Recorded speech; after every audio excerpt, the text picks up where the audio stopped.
주님의 얼굴을 바라보며 형제들 목소리 합하여 주님의 영광을 찬양하세. 베푸신 그 크신 은혜를 바닷가 모래알 그보다도 더 많은 성도들 찬양하세.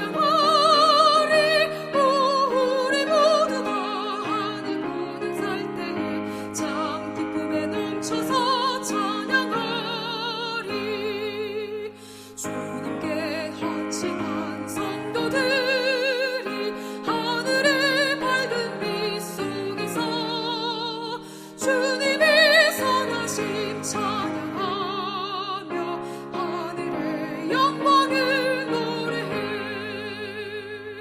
바닷가 모래알 그보다도 더 많은 성도들 찬양하며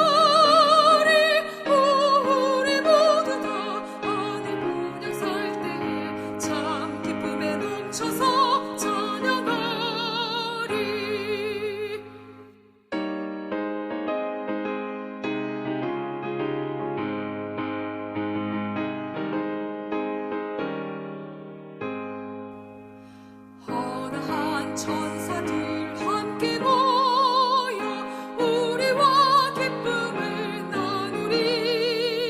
저 멀리 퍼지는 찬송 소리 전쟁도 눈물도 지났네.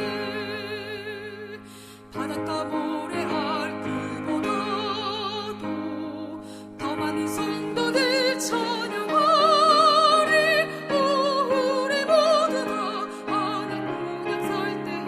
참 기쁨에 넘쳐서 찬양하리.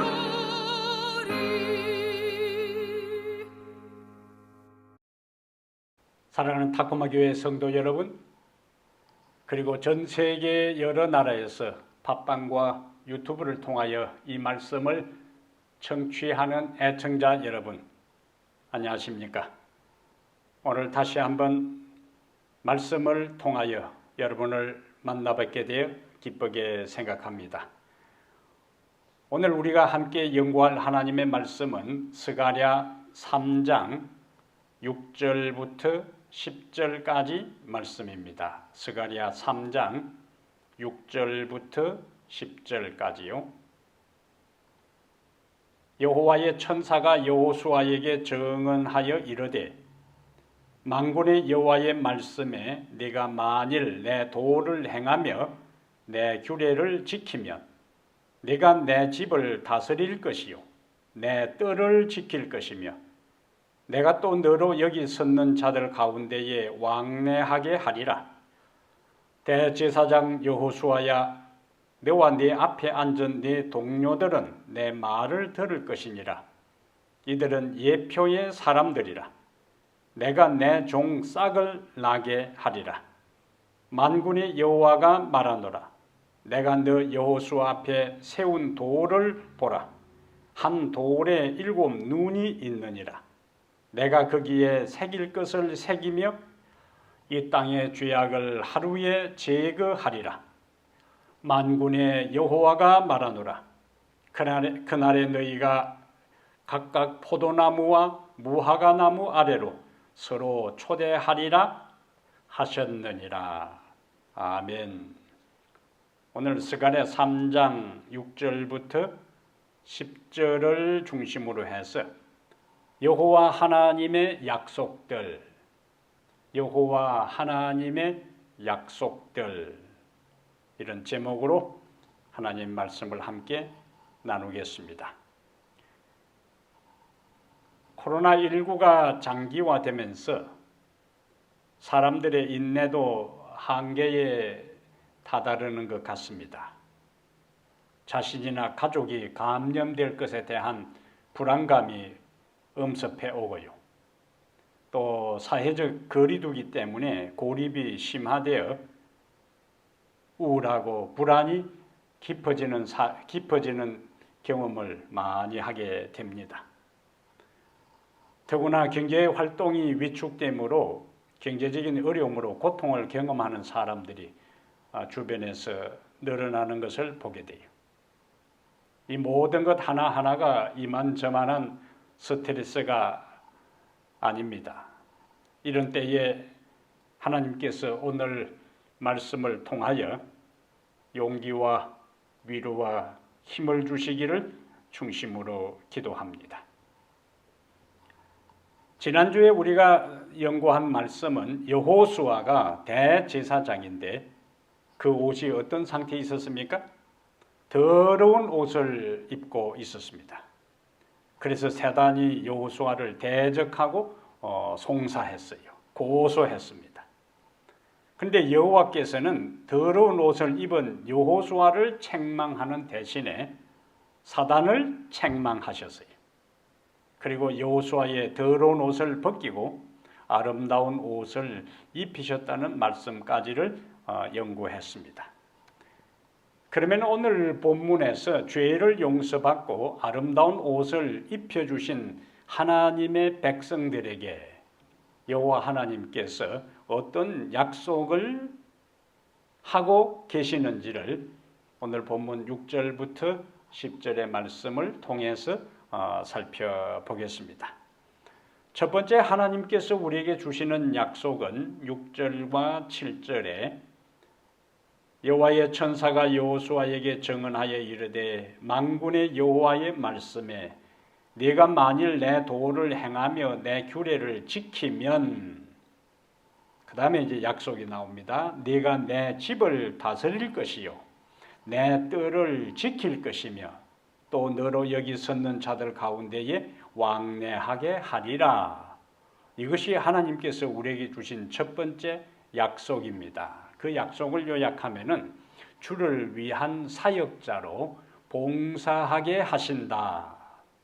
주를 위한 사역자로 봉사하게 하신다 하는 약속입니다. 우리가 이스라엘 백성들의 역사를 보면은 그들이 애굽에 살 때에 하나님께서 그들에게 십계명을 주셨습니까? 하나님께서 이스라엘 백성들이 애굽에 거주할 때 십계명을 주시고 지키라고 명령하지 않으셨어요. 그리고 그 계명을 지키면 애굽에서 구원해 주시겠다고 말씀하지 않으셨습니다. 먼저 그들을 구원하신 후에 광야에서 그들에게 율법을 주시고 그리고 그 말씀을 순종하는 훈련을 시키셨어요. 이런 훈련의 과정을 통하여 가나안 땅에 가서 하나님의 백성답게 구별된 백성, 거룩한 백성답게 살 뿐만 아니라 그런 삶을 통하여 주변에 하나님을 알지 못하는 주변 국가들에게 하나님을 증거하도록 그들을 훈련시키셨어요. 하나님께서는 이스라엘을 애굽에서 구원하신 후에 그들이 계속 하나님의 언약을 잘 지키면 하나님의 소유와 제사장 나라와 거룩한 백성이 되리라고 약속을 하셨습니다. 하지만 우리가 이스라엘 역사를 통해서 보는 것처럼 그들이 불순종하여 언약을 깨뜨렸을 때에 열국의 하나님을 드러내는 제사장 나라의 특권을 그들은 상실하고 아수리아로 포로로 잡혀가고 바벨론으로 포로로 잡혀가게 됩니다. 근데 이제 스가랴서에 나오는 배경처럼 다시 하나님께서 그들을 귀환시켜 죄를 용서하시고 제사장 나라로 회복시키시는데 이것이 어떤 모습으로 나타났는가? 하나님께서 그들을 귀환시켜 죄를 용서하시고 광야에서 출애굽기 19장에 약속하신 대로 제사장 나라로 회복시킨 것이 어떤 모습을 통해 드러났냐면은 여호수아에게 더러운 옷을 벗기시고 아름다운 옷을 입히시고 정결한 관을 씌우는 것으로 이스라엘을 다시 제사장 나라로 부르신 것을 보여주신 겁니다. 하나님께서 먼저 불에서 꺼낸 거슬린 나무 같은 우리를 그리스도를 통해 죄를 용서하시고 우리를 의롭게 하셨어요. 하나님의 의를 경험한 사람이 하나님의 말씀을 순종할 수 있습니다. 하나님의 말씀을 순종하고 율법을 준행함으로 의롭게 되는 것이 아니라 하나님께서 제공하시는 용서와 구원의 은혜를 우리가 믿음으로 받아들여서 죄를 용서받고 의롭게 된 사람이 이제 뭐 할 수 있는가? 하나님의 말씀을 순종할 수 있어요. 이것이 순서입니다. 그래서 오늘 본문에 그렇게 하나님의 도를 행하고 규례를 지키는 사람을 하나님은 제사장으로 삼으셔서 만민을 구원하는 통로로 사용하시겠다는 약속을 주신 겁니다. 여호와의 집, 교회 안에서 섬기는 축복을 주시겠다는 거예요. 하나님께서 은혜로 그들을 부르시고 그들의 모든 허물과 죄와 죄악과 실수를 잘못을 다 용서하시고 의롭게 하시고 하나님의 종, 하나님의 사역자, 하나님의 구원의 통로로 부름을 받아도 계속해서 하나님의 말씀을 순종하지 아니할 때에는 하나님의 종으로 부름을 받았지만은 순종하지 아니할 때는 버림을 당하고 맙니다. 성경에서 우리는 그러한 경우들을 많이 볼 수 있잖아요. 사무엘상 15장에 있는 말씀을 하나 보겠어요. 사무엘상 15장 하면은 어떤 인물에 대한 이야기를 할까요? 사무엘상 15장 22절부터 23절에 있는 말씀을 함께 보겠습니다. 여기 사울에 대해서 사무엘이 견책하는 장면이요. 사무엘상 15장 22절에 사무엘이 이르되 여호와께서 번제와 다른 제사를 그의 목소리를 청종하는 것을 좋아하심 같이 좋아하시겠나이까? 순종이 제사보다 낫고 듣는 것이 수양의 기름보다 나으니 22절에 이는 거역하는 것은 점치는 죄와 같고 완고한 것은 사신 우상에게 절하는 죄와 같음이라. 그 다음 말이 이제 중요합니다. 계속 불순종했다는 이야기를 하고 있어요. 그러면 그 결과 왕이 여호와의 말씀을 버렸으므로 여호와께서도 왕을 버려 왕이 되지 못하게 하셨나이다. 사울은 이스라엘을 다스리는 하나님의 종 왕으로 부름을 받았어요. 그런데 그가 불순종했습니다. 불순종했을 때에 하나님께서 더 이상 하나님의 세우신 종으로 이스라엘을 다스리는 왕의 자리에서 그를 파면시키잖아요. 주님을 위한 봉사의 기본 요건은 우리가 그분의 도, 그분의 말씀, 그분의 가르침을 따라 사는 것입니다. 하나님께서 은혜로 불에서 우리를 건져냈다는 것을 진심으로 깨달은 사람은 다시 죄악의 불 속으로 뛰어들지 않을 것이고 불순종의 삶을 살지 않을 것이고 그리스도의 의의 옷을 이미 입은 사람은 경험한 사람은 다시 죄의 진흙탕 속으로 들어가지 않을 것입니다. 대신 하나님의 의의 정결함을 경험한 사람은 주인의 쓰시기에 합당하도록 자신의 정결을 계속 유지하게 될 겁니다. 하나님을 위한 중요한 자질 중에 하나를 하나님께서는 바울의 입을 통해서 우리에게 이렇게 이야기를 해요. 하나님을 위한 봉사의 핵심적인 자질이 뭐냐? 디모데후서 2장 20절입니다. 디모데후서 2장 20절에 큰 집에는 금그릇과 은그릇뿐 아니라 나무 그릇과 질그릇도 있어 귀하게 쓰는 것도 있고 천하게 쓰는 것도 있나니 21절에 그러므로 누구든지 이런 것에서 자신을 깨끗하게 하면 귀히 쓰는 그릇이 되어 거룩하고 주인의 쓰심에 합당하며 모든 선한 일에 준비함이 되리라 이렇게 말씀을 하셨어요. 하나님은 의로운 사람을 사용하십니다. 그 의로운 사람이라는 것은 우리가 완전한 것이 아니라 매 순간 하나님의 말씀에 자신을 굴복시키고 그리스도의 의를 자신에게 적용시키고 그 주님을 바라보는 그런 사람을 통해 주님의 통로로 도구로 사용하신다는 말씀이.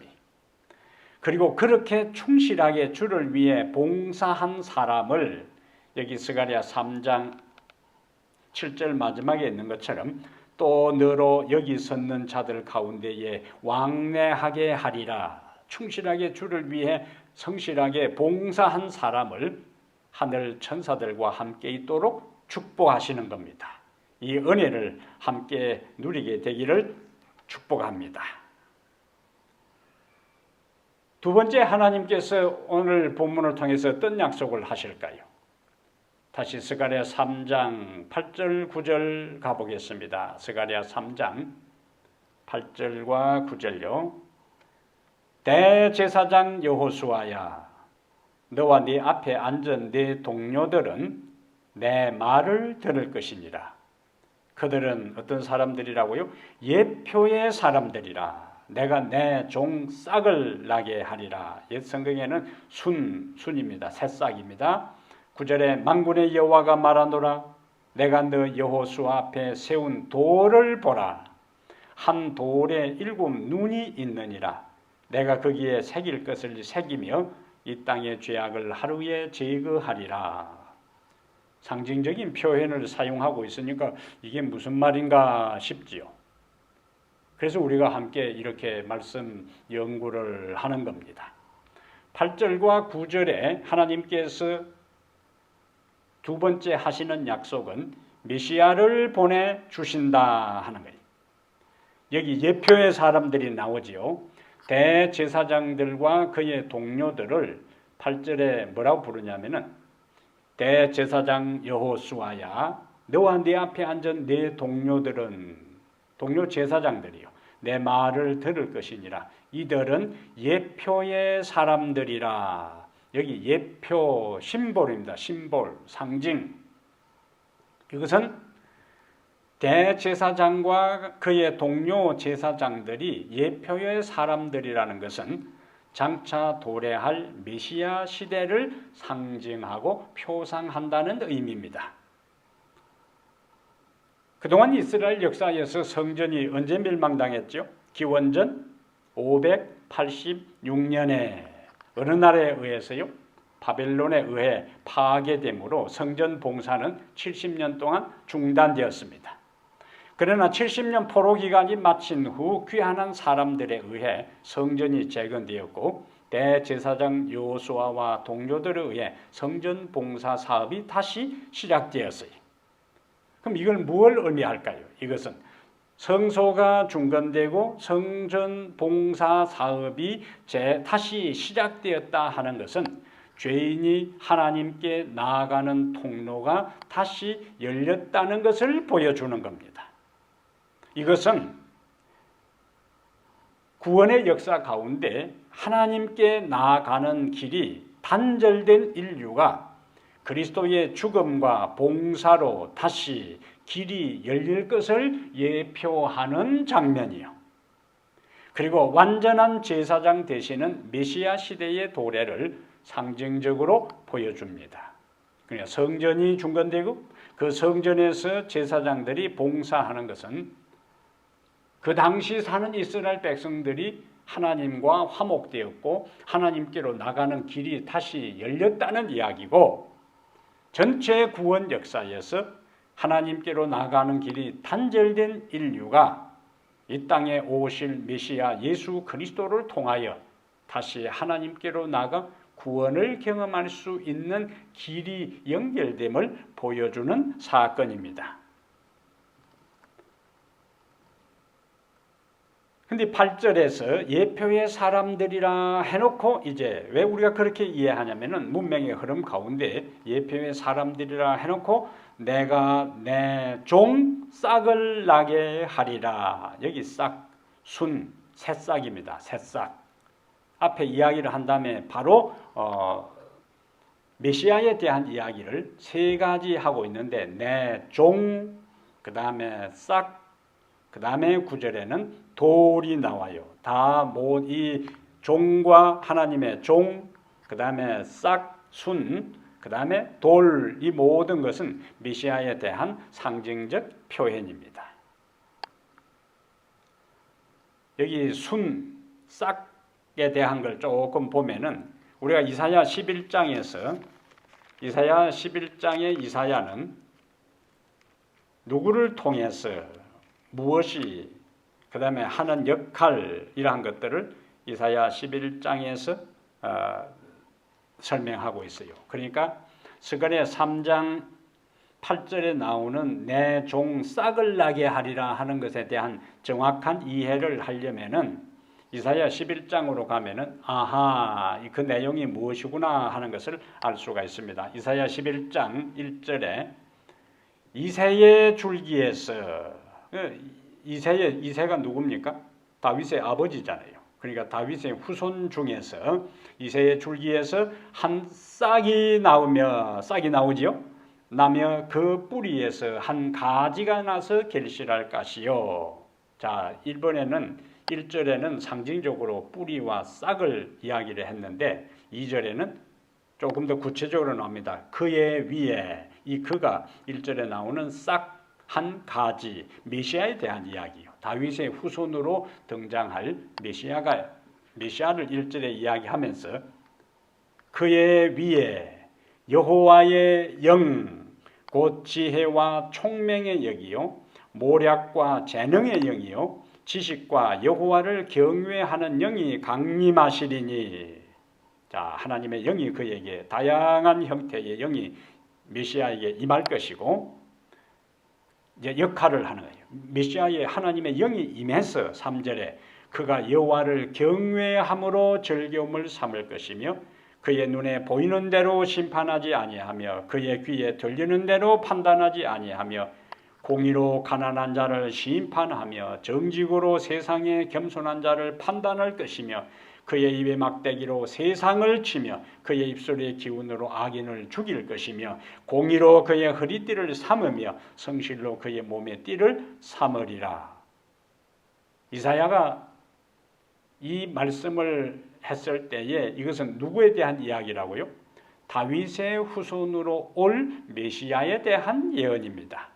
스가랴 3장 8절에는 내 종 싹을 나게 하리라 싹에 대한 것을 간단하게 이야기했는데 그 싹을 이사야는 이사야 11장에서 구체적으로 이새 다윗의 아버지 다윗의 후손으로 올 것이고 성령을 통하여 그가 하나님을 경외하고 심판할 것이다 하는 것을 자세하게 기술하고 있는 거예요.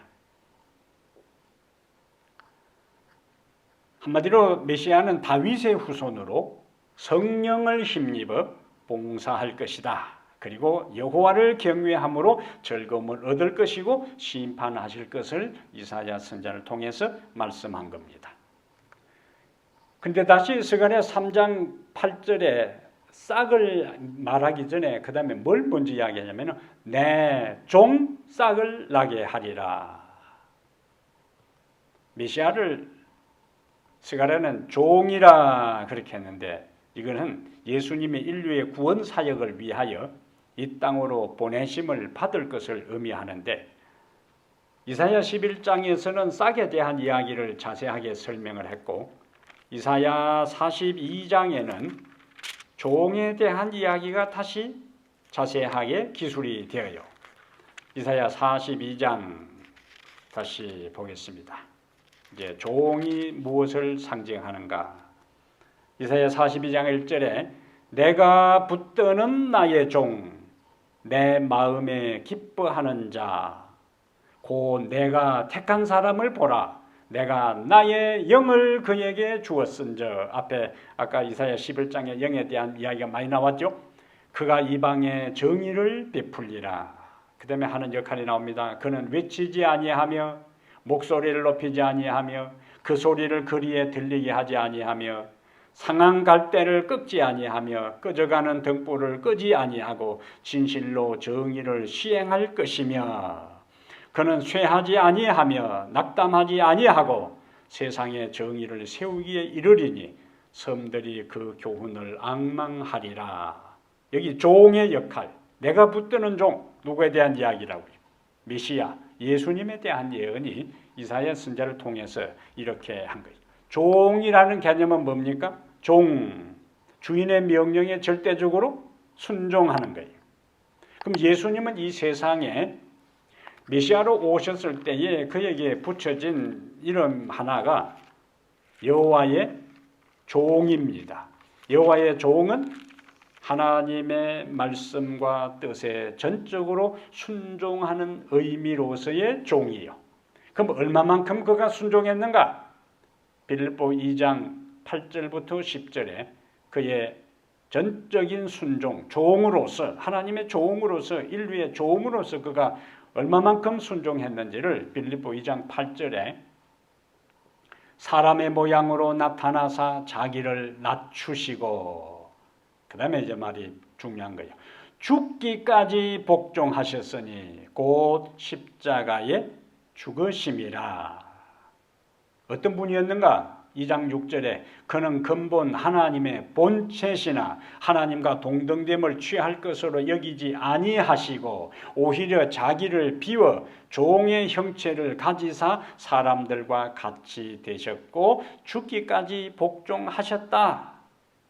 그래서 스가랴 3장 8절에 나오는 내 종 할 때의 그 짧은 내 종이라는 그 단어가 이사야 42장과 빌립보 2장 6절부터 8절을 통해서 볼 때 그 종이 바로 메시아 예수 그리스도를 의미하고 그리스도가 이 세상에서 얼마만큼 큰 복종, 죽기까지 복종한 사실을 말씀하고 있습니다.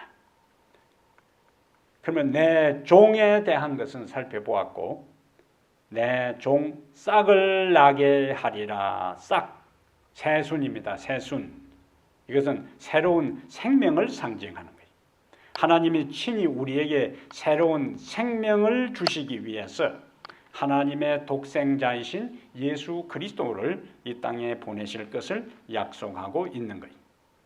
그 다음에 메시아를 싹, 순에 비유한 것은 연약하고 비천한 몸으로 겸손하게 이 땅에 오셔서 온갖 순환을 당할 것에 대한 암시가 여기에 나타나 있습니다.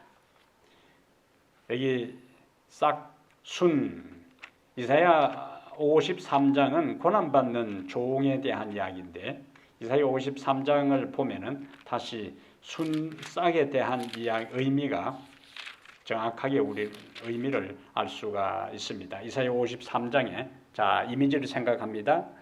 스가랴가 내 종 싹을 나게 하리라, 순을 나게 하리라. 그 의미가 뭐냐? 첫 번째 의미는 우리에게 생명을 준다는 이야기고 두 번째는 고난받는 종에 대한 이야기인데 이사야 53장 우리가 전한 것을 누가 믿었느냐? 여호와의 팔이 누구에게 나타났느냐? 그는 메시아입니다. 주 앞에서 자라나기를 연한 순 같고 그랬잖아요. 연한 순 같고 마른 땅에서 나온 뿌리 줄기 같아서 고운 모양도 없고 풍채도 없은즉 우리의 보기에 흠모할 만한 아름다운 것이 없도다. 그러므로 스가랴가 3장 8절에 내 종 싹을 나게 하리라 할 때 그 싹은 이사야 53장과 연관해서 볼 때에 연약하고 비천한 몸으로 사람들에게 멸시당하고 온갖 순항을 당한 것에 대한 암시가 여기에 나타나 있습니다. 마른 땅에서 나온 줄기 같다고 했으니 우리가 그 이미지가 연상이 되잖아요. 그 다음에 이 싹은 연약한 싹일지라도 싹은 뭡니까?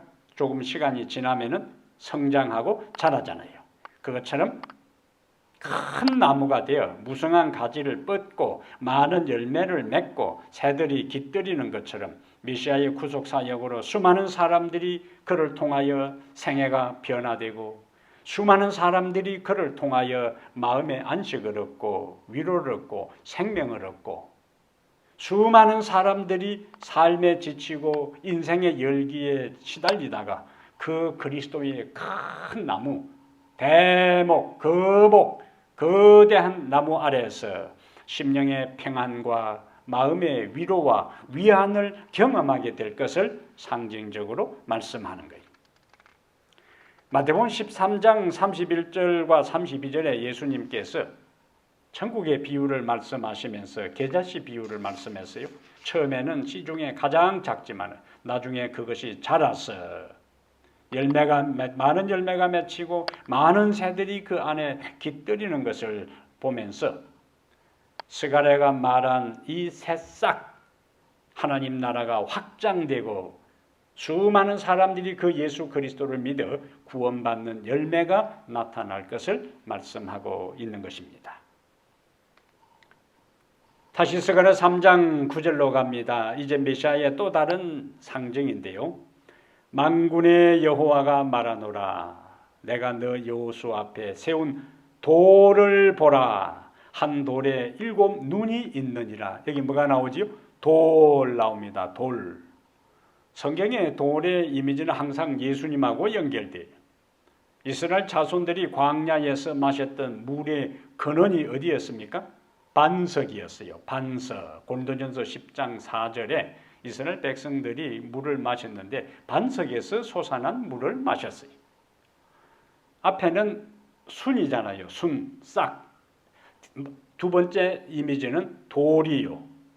순과 돌 이미지가 대조적이잖아요.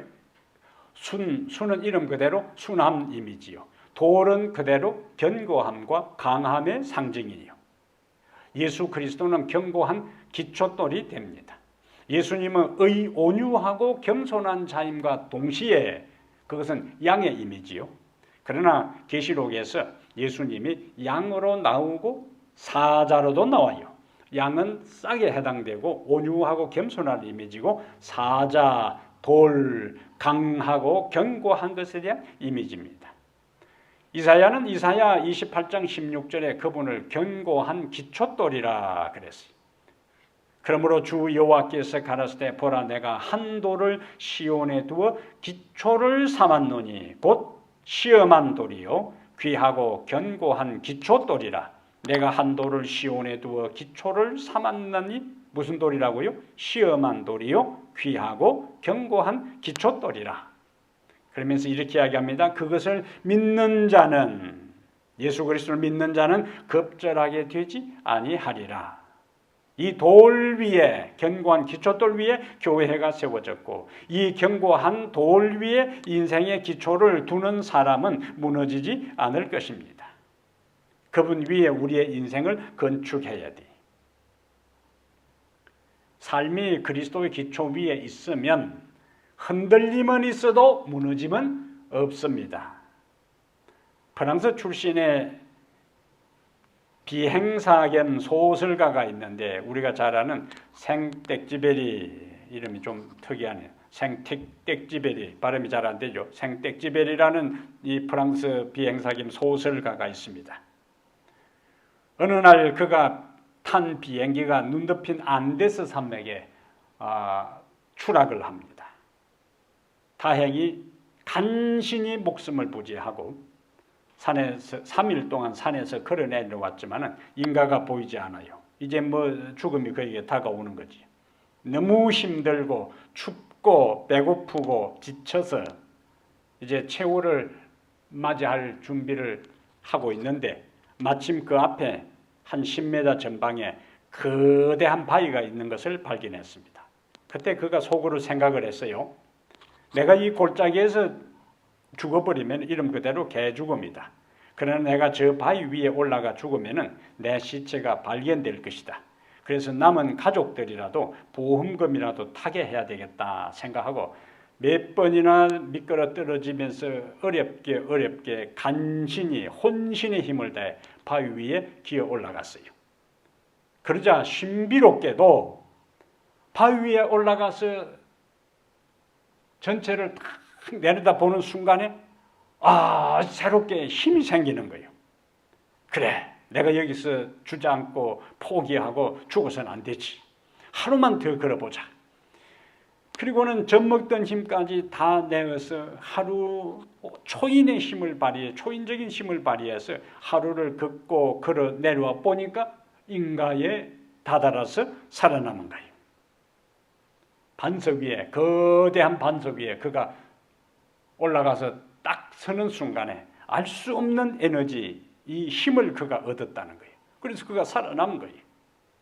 우리의 삶에 힘들 때 만세 반석 되시는 그리스도를 든든한 삶의 기초를 삼고 그 위에 내 인생의 기초를 두는 사람은 다시 일어날 수 있는 힘과 용기를 얻게 된다는 것을 믿게 되기를 바랍니다. 그 다음에 돌에 대한 이미지는 심판하시는 그리스도에 대한 모습이에요. 우리가 지난번에 다니엘서를 연구했지요. 다니엘 돌은 또 무엇을 상징한다고요? 심판하시는 메시아 그리스도에 대한 상징입니다. 다니엘 2장 34절에 느부갓네살이 본 신상 가운데 다니엘 2장 34절 또 왕이 보신 적 손대지 아니한 돌이 나와서 돌 나오잖아요.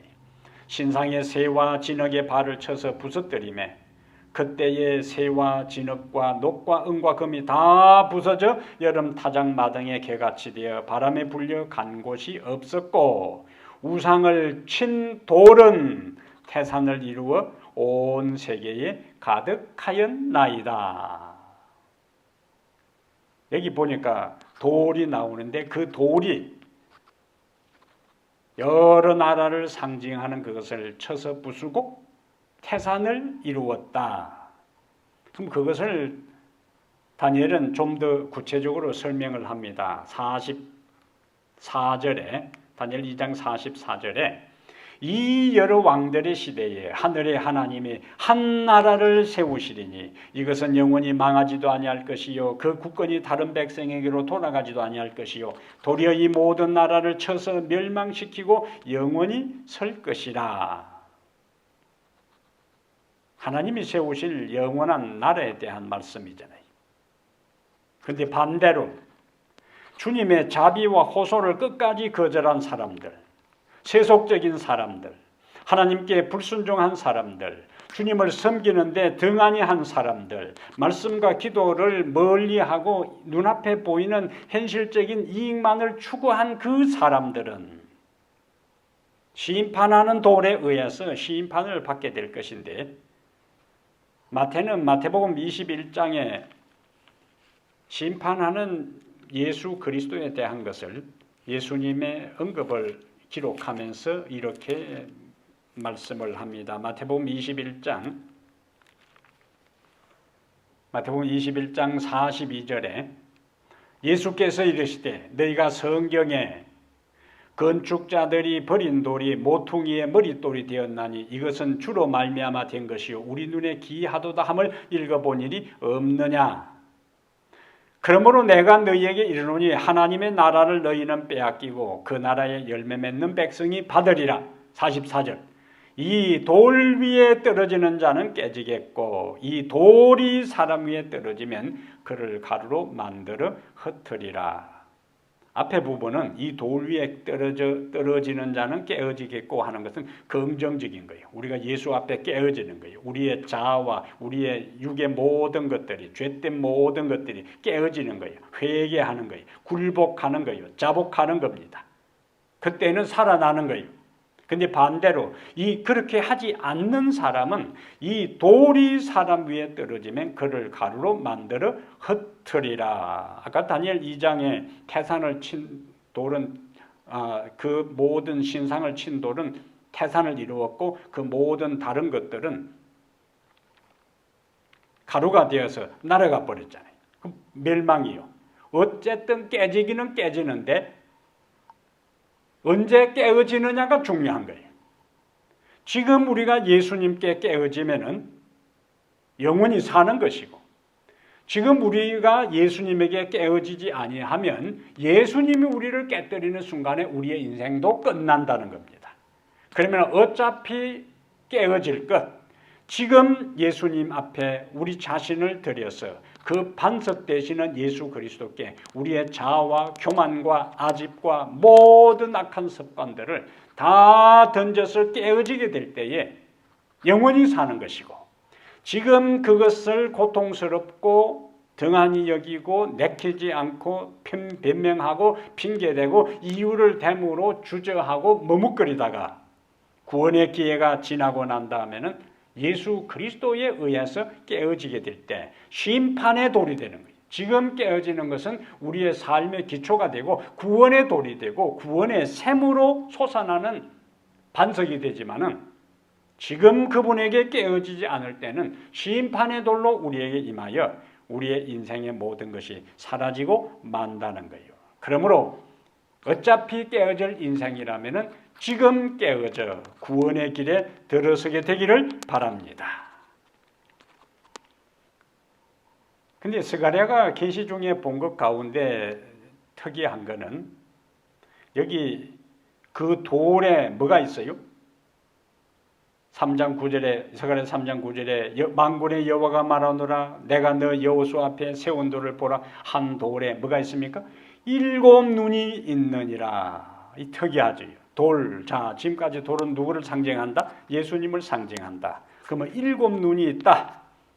스가랴 4장 10절에는 이 7은 온 세상에 두루 다니는 여호와의 눈이라 그렇게 설명을 합니다. 요한계시록 1장 4절과 요한계시록 5장 6절에 여기 여호와의 7 눈이 나오는데, 7 눈이 뭐로 나오는가? 7 영으로 나와요. 온 세상에 보내심을 받은 7 눈은 7 영이다. 7이라는 숫자는 뭘까요? 성경의 숫자 신학, 숫자에 대한 상징이 많이 나오는데 7, 우리가 아는 대로 완전수입니다. 그래서 7 눈은 7 영이요. 7 영은 성령이 7이 아니라 완전한 성령이 그리스도와 함께해서, 왜냐하면 우리가 앞에서 이사야 11장과 42장에 연속해서 메시아와 관계될 때는 여호와의 영, 지혜의 영, 모략의 영, 다양한 형태의 영이 임했잖아요. 그럼 여기 돌은 예수 그리스도니까 7 눈은 메시아 사역을 감당하게 하는 하나님의 거룩한 성령을 상징하는 겁니다. 하나님 예수 그리스도의 전지한 능력이요. 그리고 그분은 전지하시기 때문에 우리의 모든 상황을, 우리의 수고도 알고, 우리의 피곤한 것도 알고, 우리의 고민도 알고, 우리의 눈물도 알고, 우리의 고통도 다 아신다는 거예요. 역대하 16장 9절에 여호와의 눈은 온 땅을 두루 감찰하사 전심으로 자기에게 향하는 자를 위하여 능력을 베푸신다고 했어요. 하나님의 눈은 온 땅을 두루 감찰하사 7 눈, 완전하신 전지하신 그분이 온 땅을 두루 감찰하사 전심으로 자기에게 향하는 자를 위하여 능력을 베푸신다고요. 전심으로 온 마음을 다하여 하나님을 찾고 하나님께 간구하고 하나님을 의지하고 하나님의 도움을 간구하는 자들을 하나님께서 아시고 그들을 돕고 그들을 위로하고 그들을 격려하고 그들을 이렇게 세우고 그들을 당신의 통로로 사용하시고 역사하는 당신의 자녀로 삼으신다는 말씀이에요. 그러므로 우리는 주님을 진심으로 찾고 자신의 죄를 고백하고 주의 사업을 위해 능력을 구할 때 성령은 우리를 도우실 것이고 예수 그리스도는 든든한 우리의 반석이 되사 우리의 삶에 실패함이 없이 설령 실패한 것처럼 보여도 다시 일어설 수 있도록 능력을 주실 것입니다. 이 말씀 믿으시면 아멘. 자, 스가랴 3장에서 이제 마지막 우리에게 하시는 하나님의 세 번째 약속은 행복과 평화의 삶을 누리게 하신다. 행복과 평화의 삶을 누리게 하신다. 당시 바벨론에서 귀환한 백성들의 삶은 결코 행복하고 평화스럽지 못했습니다. 우리가 앞에서 본 것처럼 그들은 매일매일 불안한 가운데 생활했어요. 이미 성벽이 없는 가운데 있었기 때문에. 하나님은 스가랴를 통해 그들에게 소망의 기배를 전하십니다. 메시아가 오셔서 백성들의 죄악을 제거하고 이스라엘 괴롭히는 주변 이방 민족들을 돌로 심판하시고 그들에게 평화를 주시겠다는 약속이에요. 사실 이스라엘 백성들은 솔로몬 왕 때에 이런 평화를 경험했어요. 자, 3장 10절에 어떤 약속을 주시는가? 행복과 평화의 삶인데 만군의 여호와가 말하노라 그날에 너희가 각각 포도나무와 무화과 나무 아래로 서로 초대하리라. 이 장면이 열왕기상 4장 25절에 솔로몬이 태평성대를 누릴 그때에 똑같은 표현이 나와요.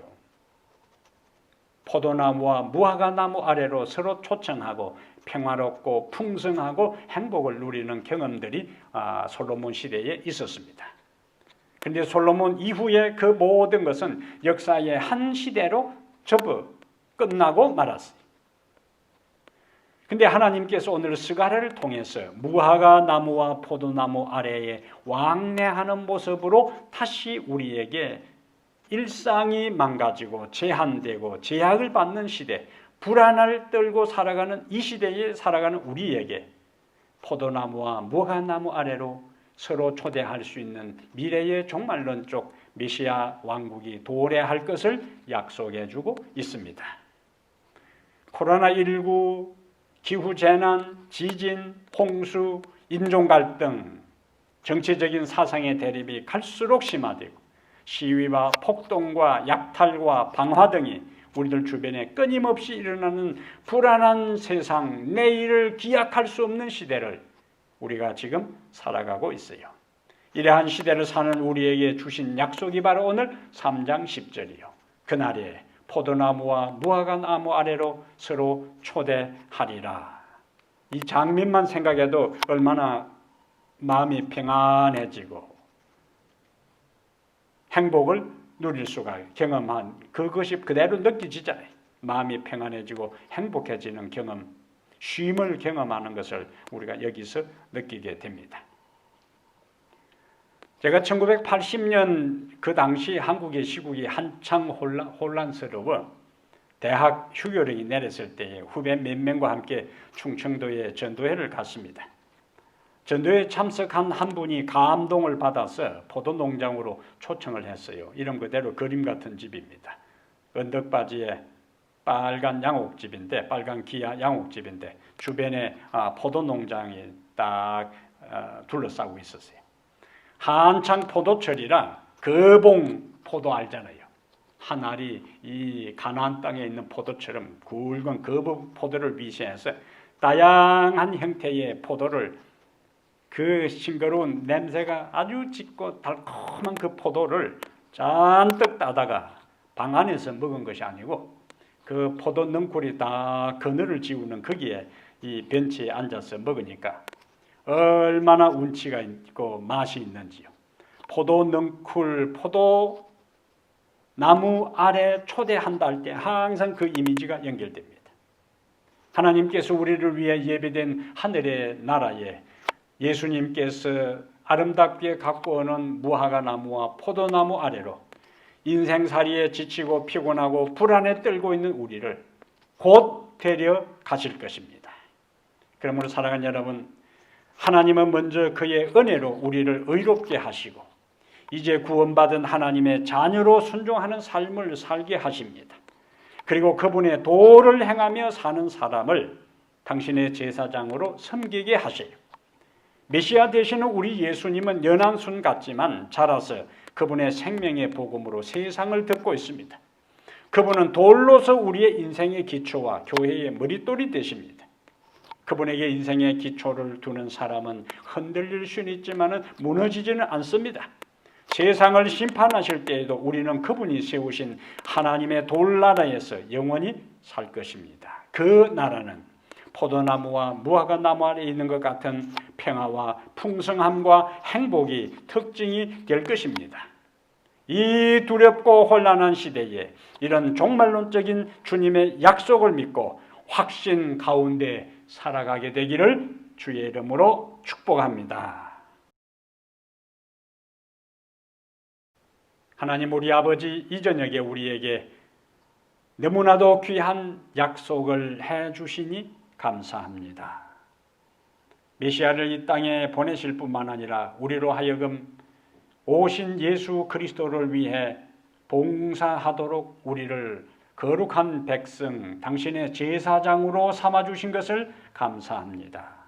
그리고 주님의 부름에 우리가 전적으로 순종할 때, 그리고 우리의 인생의 기초를 돌 되시는, 반석 되시는 그리스도 위에 기초를 둘 때에 흔들리지 아니하고 무너지지 아니하고 붕괴되는, 파괴되는 이 세상의 숱한 상황 가운데서도 우리를 건지시고 보호해 주실 것을 약속해 주시니 감사합니다. 지금 이 혼란하고 두렵고 답답하고 힘든 세상 가운데서도 하나님의 나라와 의를 먼저 구하고 전적으로 하나님을 전심으로 찾음으로 하나님 안에서 포도나무와 무화과 나무 아래에서 그리스도와 더불어 참으로 평안하고 행복하고 놀라운 축복 속에 사는 그 나라를 기대하며 준비하며 살아가도록 도와주시옵소서. 우리 주 예수님 이름으로 간절히 기도하옵나이다. 아멘.